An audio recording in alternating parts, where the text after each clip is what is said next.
Hi friends, ఈరోజు 'Odela 2' movie చూసొచ్చాను. ఇది 'ఓదెల'కి sequel అన్నమాట. 'ఓదెల రైల్వే స్టేషన్'కి సీక్వెలు. 2 ఏళ్ల క్రితం ఆహా ఓటీటీలో 'ఓదెల రైల్వే స్టేషన్' అనే మూవీ స్ట్రీమింగ్ అయింది. దానికి సీక్వెల్ అన్నమాట. 1లో వచ్చి ఎబ్బా పటేల్ మెయిన్ లీడ్‌గా యాక్ట్ చేసింది. 2లో వచ్చి తమన్నా గారు యాక్ట్ చేశారు. ఈ మూవీ స్టోరీ లైన్ వచ్చేసి తిరుపతి అనే వ్యక్తి ఫస్ట్ పార్ట్‌లో విలన్ అన్నమాట. అతను లాస్ట్‌లో చనిపోతాడు. అయితే అతను చనిపోయిన తర్వాత సెకండ్ పార్ట్ స్టార్టింగ్‌లో వచ్చేసి అతని ఊరు వాళ్ళందరూ అతను చాలా మో నేరాలు చేశారు. వాళ్ళ ఊరు అమ్మాయిలందరినీ చంపేశాడని చెప్పి అతని ఆత్మకు శాంతి కలగకూడదని అతని ఆత్మ కూడా శిక్షించబడాలని చెప్పి సమాధి పూజ అనే బంధన వేసి శిక్షిస్తారన్నమాట. అతని శరీరాన్ని ఆత్మను బంధిస్తారు. అలా బంధించిన తర్వాత కొన్ని రోజుల తర్వాత అతని ఆత్మ బయటికి వచ్చి మళ్ళీ ఊళ్ళో అమ్మాయిలందరినీ చంపేస్తూ ఉంటుంది. అసలు ఆత్మ బయటికి ఎలా వచ్చింది, అలాగే శివశక్తి అయిన తమన్నా గారు ఆత్మను ఎలా అంతం చేసి ఆ ఊరిని ఎలా కాపాడారు అనేది మూవీ స్టోరీ లైన్. మూవీ ఎలా ఉందంటే పర్లేదు, యావరేజ్గా ఉంది, వన్ టైం వాచబుల్.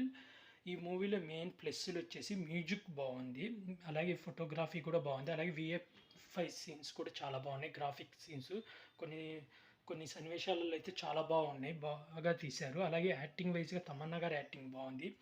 అలాగే వశిష్ఠ గారు యాక్టింగ్ కూడా బాగుంది. విలన్గా చేసిన తిరుపతి అతని యాక్టింగ్ అయితే చాలా బాగుంది. అలాగే ఎబ్బా పటేల్ చాలా తక్కువ సమయం ఉంటుంది, తను ఉన్నంతవరకు తను బాగా చేసింది. అలాగే మిగతా సపోర్టింగ్ క్యారెక్టర్లు కూడా వాళ్ళు కూడా చాలా బాగా చేశారు. మైనస్లు వచ్చి ఈ మూవీ వచ్చి అరుంధతి, అఖండ, మంగళవారం, విరూపాక్ష ఆ మూవీలు విపరీతం కనపడుతుంటుంది. అంటే మెయిన్ అఖండ కనపడుతుంటాయి. ఇప్పుడు మనకు ఫస్ట్ హాఫ్ అంతా తమన్నా ఉండదు. ఫస్ట్ హాఫ్ అంతా ఈ వశిష్ఠ అనే ఉంటాడు. వశిష్ఠ కూడా ఫస్ట్ హాఫ్ అంతా ఉండడు. ఓన్లీ తన వాయిస్ వినపడుతుంటాయి. అంటే తను వేరే వాళ్ళ బాడీలోకి దూరుతూ ఉంటాడు అన్నమాట. సేమ్ అరుంధతిలో లాగా తన వాయిస్ ఒక్కటి వినపడుతుంటుంది. అలాగే హర్రర్ కూడా అంతగా అనిపించలేదు, అంత భయం కూడా అనిపించదు.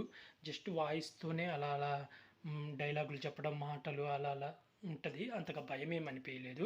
సెకండ్ హాఫ్ అంతా ఇంకా తమన్నా గారు ఉంటారు. తను అఘోర శివశక్తిగా రావడము, ఆత్మను ఫస్ట్ ఆత్మనేమో తరిమి కొడతారు. ఆ తర్వాత తరిమి కొట్టలేకపోతారు. మళ్ళీ తను పూజలు చేసి శివుణ్ణి రప్పియడము. లాస్ట్ 20 మినిట్స్ అయితే చాలా బాగుంది. ఆ గ్రాఫిక్ కానీ, ఆ బ్యాక్గ్రౌండ్ మ్యూజిక్, ఆ సాంగ్ కానీ చాలా బాగుంది. అలాగే 'ఓదెల 3' కూడా రాబోతుంది. లాస్ట్లో ఎండ్ క్రెడిట్స్‌లో 'ఓదెల 3' అని అనౌన్స్ చేశారు. అయితే మైనస్లు వచ్చి మెయిన్ బిగ్ మైనస్ వచ్చి ఆత్మ బయటికి ఎలా వచ్చింది అనేది మనకు సరిగ్గా క్లారిటీ ఇయ్యరు. ఆత్మ బయటకు వచ్చింది, ఒక పర్సన్ వచ్చి నేను ఇలా చేశాను అందుకే ఆత్మ బయటకు వచ్చిందని చెప్పేస్తాడు. క్లారిటీ ఉండదు. అలాగే ఇప్పుడు ఒక వ్యక్తి బాడీలోకి వెళ్తుంది, ఆత్మ ఎలా వెళ్తుంది అదంతా బయటికి రాదు. ఎవరైతే సమాధి దగ్గరికి వెళ్తారో వాళ్ళ ఒంట్లోకి ఎక్కుతుంటుంది.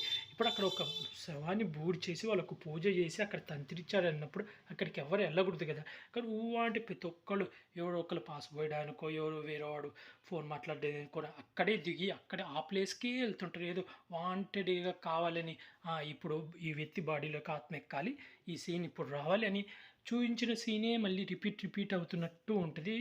అది కొంచెం అంతగా లాజిక్ లేకుండా ఉంది. ఓవరాల్‌గా అయితే ఈ movie average, one time watchable. Main part 1 చూడాలి. పార్ట్ 1 అయితే నాకు చాలా బాగా నచ్చింది. ఆ తర్వాత పార్ట్ 2 చూడండి. Part 2 average. డైరెక్షన్ కూడా బాగుంది, కానీ కొంచెం ఇంట్రెస్ట్‌గా హర్రర్ సీన్ ఇంకా బాగా తీసుంటే చాలా బాగుండు. కొన్ని సీన్లు అయితే వేరే మూవీస్ గుర్తొస్తుంటాయి. అది చెప్పాగా అరుంధతి మూవీ, అఖండ మూవీ ఒక సీన్ ఇప్పుడు మనకు ట్రైలర్‌లో చూపించలే, ఇద్దరు అఘోరాలు, అదే తిరుపతి, శివశక్తి ఇద్దరు డైలాగ్ వార్‌లో అది సేమ్ అఖండ మూవీలో శ్రీకాంత్ హీరో బాలకృష్ణ గారు ఇద్దరి మధ్య ఫైట్, అదే వార్ ఎలా డైలాగ్ వార్ వచ్చి సేమ్ సిచ్యువేషన్ అలాగే అనిపించింది. అలాగే ఎండింగ్‌లో అరుంధతి మూవీలో క్లైమాక్స్‌లో విలన్ని ఎలా చంపేస్తారో సేమ్ అదే విధంగా ఆయుధంతో అలాగే చంపడం, దాన్ని కొంచెం చేంజ్ చేసి చంపడం, అదైతే సేమ్ అయితే నాకైతే అదే అనిపించింది. మీకైతే మూవీ చూసి మీకేమనిపించిందో కామెంట్ చేసి చెప్పండి ఫ్రెండ్స్. అలాగే మీకు పార్ట్ 1 బాగుందా, పార్ట్ 2 బాగుందా అనేది కూడా కామెంట్ చేసి చెప్పండి ఫ్రెండ్స్. అలాగే ఇలాంటి మూవీ రివ్యూస్ కానీ, వెబ్ సిరీస్ రివ్యూస్ కానీ కాకుంటే నా యూట్యూబ్ ఛానల్ని సబ్స్క్రైబ్ చేసుకోండి friends. Like, share, comment, subscribe friends. Bye.